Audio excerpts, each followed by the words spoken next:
La nouvelle carte numérique d'arrivée en Thaïlande, TDAC, qui remplacera les cartes papier à partir du 1er mai, permettra non seulement de faciliter l'arrivée des visiteurs, mais aussi d'améliorer le contrôle des criminels transnationaux, selon les autorités de l'immigration. Ce nouveau système sera appliqué à toutes les arrivées internationales, que ce soit par voie maritime, aérienne ou terrestre, a indiqué le pôle MAJ Gencho Angron Rimpadé, chef de la division 2 de l'immigration à l'aéroport de Suvarnabhumi. Les voyageurs devront faire leur demande au moins 3 jours avant la date prévue de leur arrivée en Thaïlande. Les demandes pourront être déposées sur le site internet du TDAC à partir du 28 avril pour des arrivées prévues dès le 1er mai. La TDAC remplacera la carte papier TM6, que tous les visiteurs devaient auparavant remplir pour passer l'immigration. L'utilisation des cartes TM6 avait été suspendue l'année dernière dans le cadre d'une refonte du système. Ce nouveau système est bien meilleur grâce à sa simplicité et à sa commodité, a déclaré le pôle MAJ Gencho Angron. Vous pouvez accéder au format numérique de la carte d'arrivée à tout moment et en tout lieu, et non plus uniquement lorsqu'elle était distribuée par le personnel des compagnies aériennes ou des aéroports. Le système TDAC sera également synchronisé avec la base de données biométriques du Bureau de l'immigration, permettant ainsi aux autorités de vérifier les antécédents criminels des arrivées internationales, a-t-il précisé.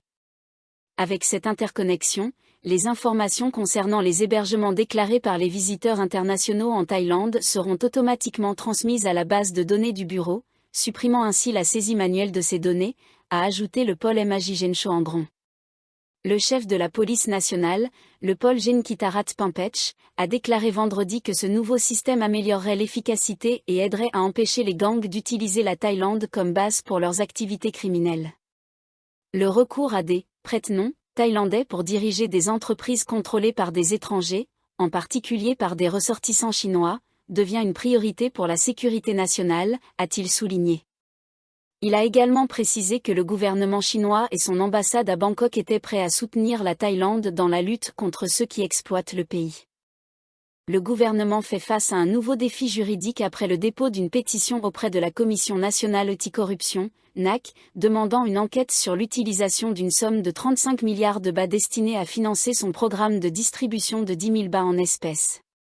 Les personnes visées par cette affaire incluent les ministres actuels, d'anciens ministres de l'administration de Srettha Thavisin, ainsi que des députés et sénateurs ayant voté en faveur du projet de loi budgétaire pour l'exercice fiscal 2025. La pétition a été soumise par Charnche Isaraznarak, ancien député du Parti démocrate, Sonche Swamkarn, ancien sénateur, et Jad Donavanik, ancien conseiller du comité de rédaction de la Constitution.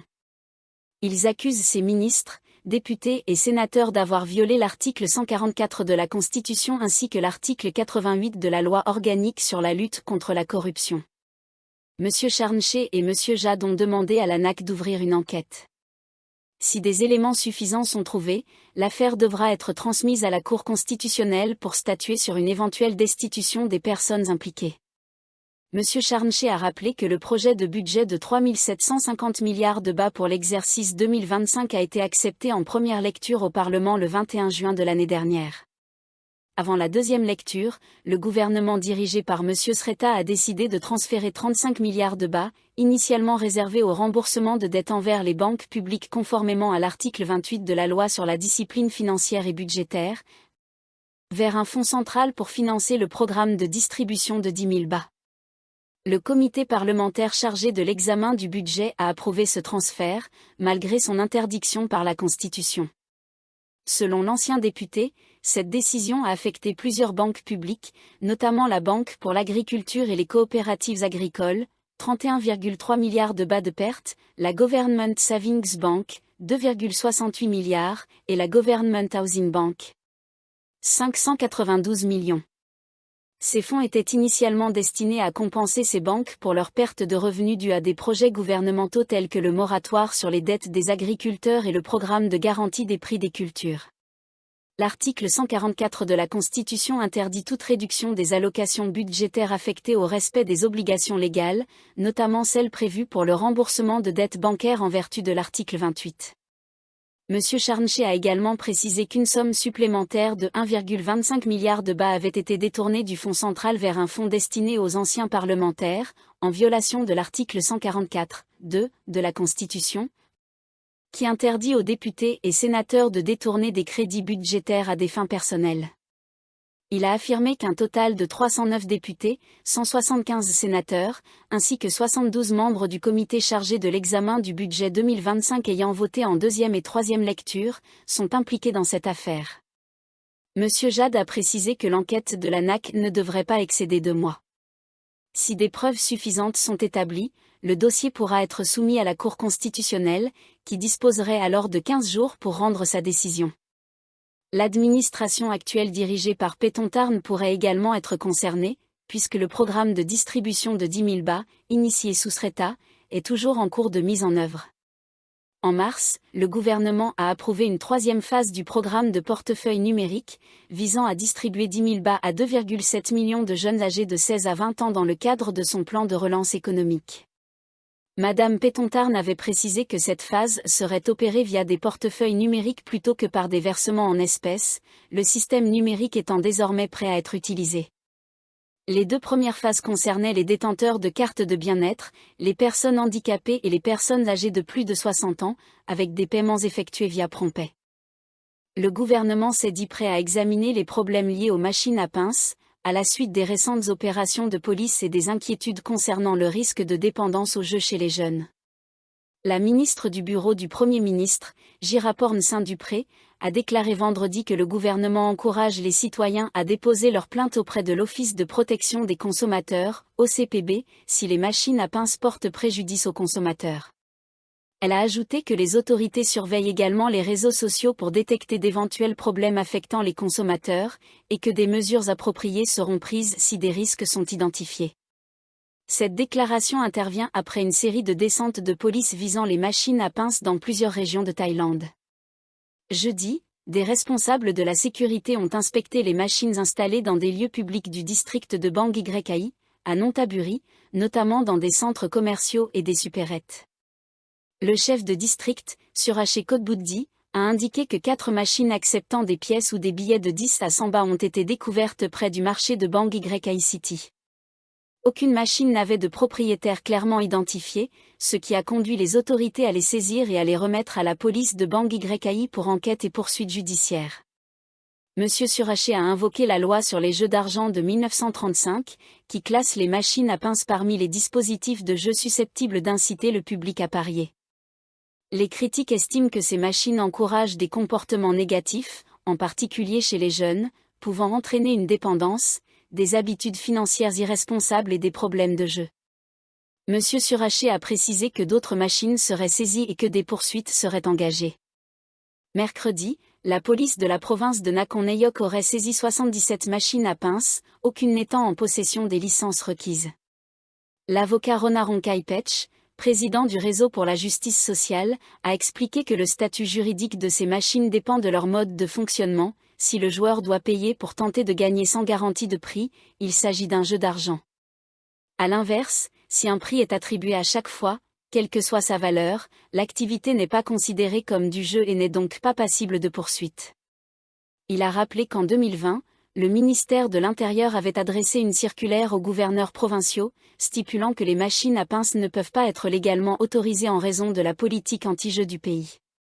Certains exploitants affirment avoir obtenu des autorisations locales, selon l'avocat, mais la politique nationale interdit toute délivrance de licence pour ce type d'appareil. Les exploitants qui souhaitent se défendre devront prouver clairement le fonctionnement de leur machine, a précisé M. Ronaron. Il a également souligné la nécessité de mener des enquêtes approfondies sur les circuits d'importation de ces machines en Thaïlande. La Thaïlande participera à l'exercice Talisman Sabre, le plus grand exercice militaire jamais organisé en Australie, prévu pour la mi-juillet. L'annonce a été faite lors d'une cérémonie commémorative de l'Anzac Day, qui s'est tenue vendredi au Elfir Pass, dans la province de Kanchanaburi. Les ambassades d'Australie et de Nouvelle-Zélande en Thaïlande y ont célébré le 110e anniversaire du débarquement de Gallipoli. La cérémonie, organisé à l'aube, a rendu hommage aux soldats australiens et néo-zélandais tombés au combat dans toutes les guerres, en particulier ceux morts comme prisonniers de guerre lors de la construction du chemin de fer Thaïlande-Birmanie sous les forces japonaises à Elfir Pass. Après la cérémonie, l'amiral David Johnston, chef des forces de défense australiennes, a souligné l'importance de la tradition Anzac et a réaffirmé les liens solides de défense entre l'Australie et la Thaïlande. L'amiral Johnston a précisé que la Thaïlande sera l'un des 19 pays participant à l'exercice Talisman Sabre 2025, qui se déroulera dans toute l'Australie en juillet et mobilisera plus de 30 000 militaires. La participation de la Thaïlande démontre notre engagement commun en faveur de la sécurité régionale et renforce notre coopération militaire croissante, a déclaré l'amiral. Il ne s'agit pas seulement de capacité de combat, mais aussi de construire la confiance, l'interopérabilité et des liens humains. Organisé pour la 11e fois, Talisman Sabre est le plus grand exercice d'entraînement conjoint entre les forces de défense australiennes et l'armée américaine, servant de vitrine à leur alliance stratégique. L'édition 2025 mettra l'accent sur des opérations multidomaines, débarquements amphibies, insertions aéroportées, démonstrations de puissance de feu et entraînements conjoints sur terre, dans les airs, en mer, dans l'espace et dans le cyberespace. Parmi les autres pays participants figurent le Canada, Fidji, la France, l'Allemagne, l'Inde, l'Indonésie, le Japon, les Pays-Bas, la Nouvelle-Zélande, la Norvège, la Papouasie-Nouvelle-Guinée, les Philippines, la Corée du Sud, Singapour, Tonga et le Royaume-Uni. Le Brunei, la Malaisie et le Vietnam assisteront à l'exercice en tant qu'observateurs. L'amiral Johnston a insisté sur le fait que, au-delà de la préparation au combat, cet exercice renforce les capacités communes en matière d'assistance humanitaire et de secours en cas de catastrophe, des compétences de plus en plus cruciales, notamment après des catastrophes naturelles récentes comme le tremblement de terre en Thaïlande. Qu'il s'agisse de maintien de la paix ou de réponse aux catastrophes, ces exercices conjoints nous permettent d'agir ensemble efficacement, sous des objectifs communs et dans un climat de confiance mutuelle, a-t-il déclaré. Interrogé sur le renforcement des relations bilatérales de défense, l'amiral Johnston a rappelé les liens historiques remontant à la fin de la Seconde Guerre mondiale, lorsque les forces thaïlandaises ont aidé l'Australie à récupérer et rapatrier les dépouilles des soldats australiens depuis Elfir Pass.